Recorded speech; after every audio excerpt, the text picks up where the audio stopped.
Hello everybody, my name is RetroBoy03, and welcome to my review of my second alternative build of the LEGO Ninjago movie set 70608, The Master Falls.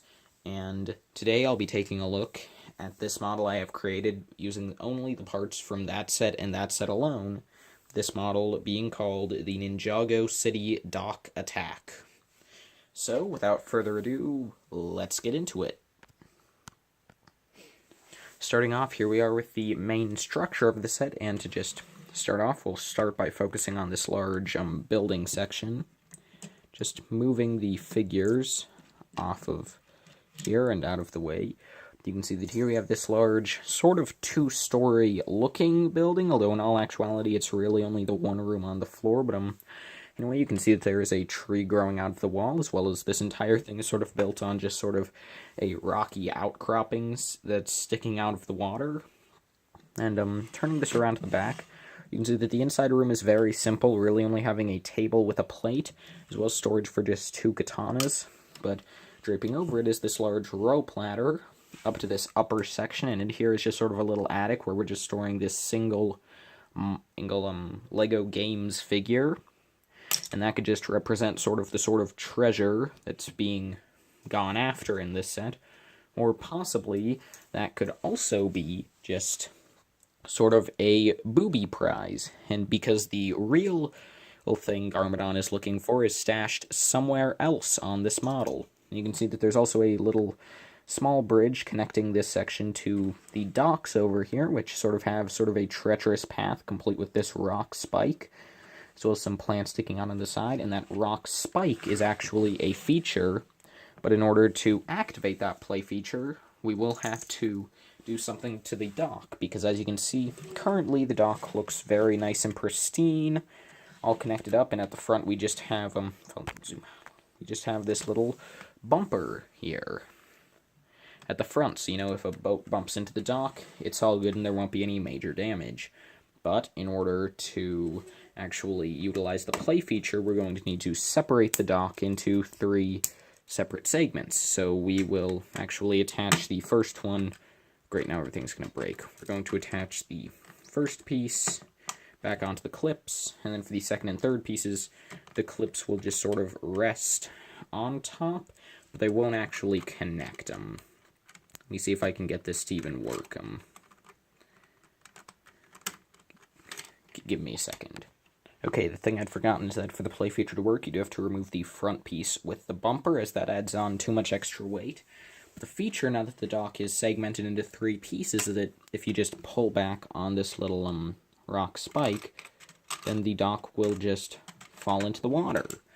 And the reason it's in three pieces is because, well, originally I just wanted it to, fall down. Unless I wanted to have the dock up ridiculously high on the model, there was really no way to do that. So I ended up having to just break it into three pieces for the feature, but I think it still works fun in play, even if it is a bit complex to get it to work.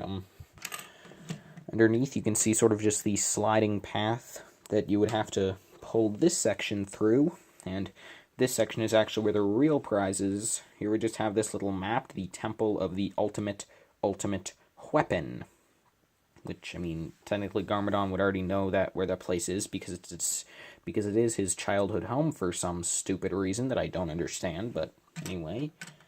But then again, the entire LEGO Ninjago movie is full of stupid things that I don't understand.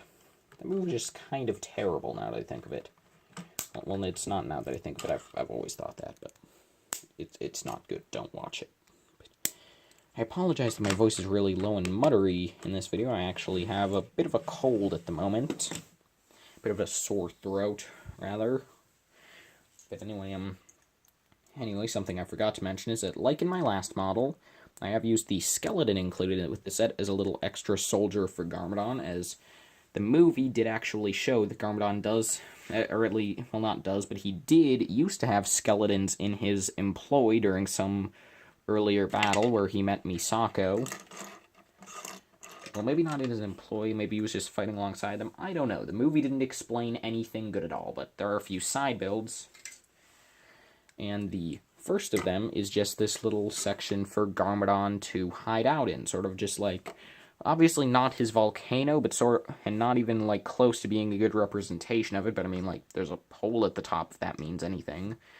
But yeah, really, this is supposed to be less sort of an accurate representation, more just a little side build to have. So in order to have Garmadon hide out in here, you need to remove his hat and stick it up here to look maybe like some sort of plant or something. I don't know, and then in the back, you can see that Garmadon just has his 2 katanas hanging down, and you just need to move those out of the way. Maybe not pull them off entirely, but you do need to move them at the very least. And then inside, you can see that there's just a couple of bits of fire. And then over here, you can just sit Garmadon on the 2 exposed studs in here. It can be a little difficult to get him to properly attach, but here we go. That's sort of how it works. So he's just warming himself by the fire. Put the 2 swords down so it looks a bit more natural, and yeah, pretty simplistic.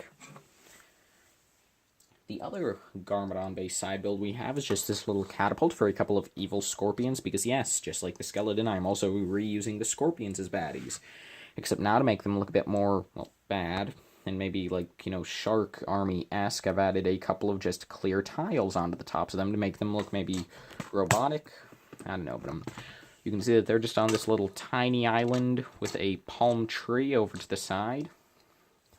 And the feature here is you can just, see this little ball joint piece? Well, you can just push down on that, and then it just sort of knocked the scorpion off, but sometimes it does just knock it off, but other times the feature can be a little more dramatic, so we can just, yeah, like, the idea is that it just sort of launches it off. Pretty simple, but it's a thing.